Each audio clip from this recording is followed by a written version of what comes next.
This ANZAC Day, First Nations TV remembers the Aboriginal and Torres Strait Islander men and women who served, who fought, and those who died.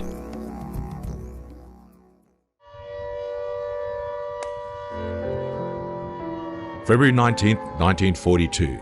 The citizens of Darwin experienced the largest air raid against Australia.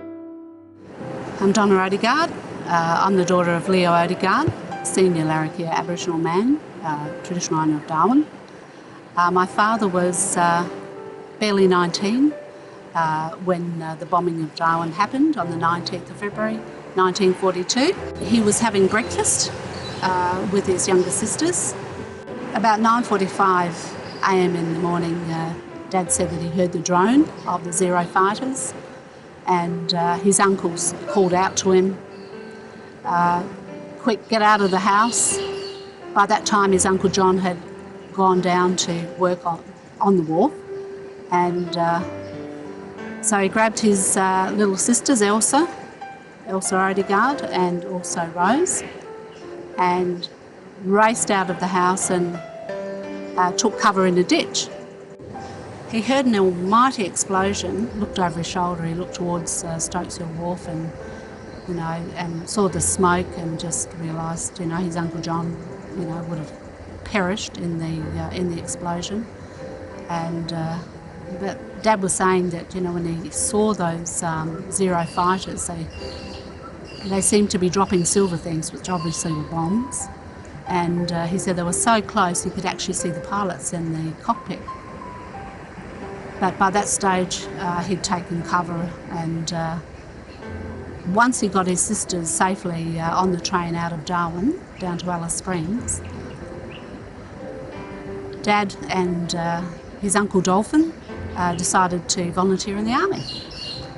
So Dad was stationed at Adelaide River Camp, and he heard that the army wanted 10 volunteers to go over to Timor.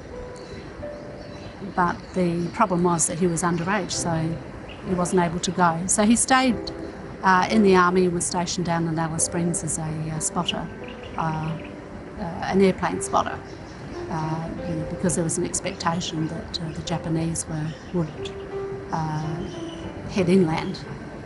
And from that point on, my father stayed with the army. In fact, while he was down there, he was in a film with Chip Strafferty, with the Overlanders, when they wanted some of the army men to be in that film with their trucks, and that was very important to Dad as well.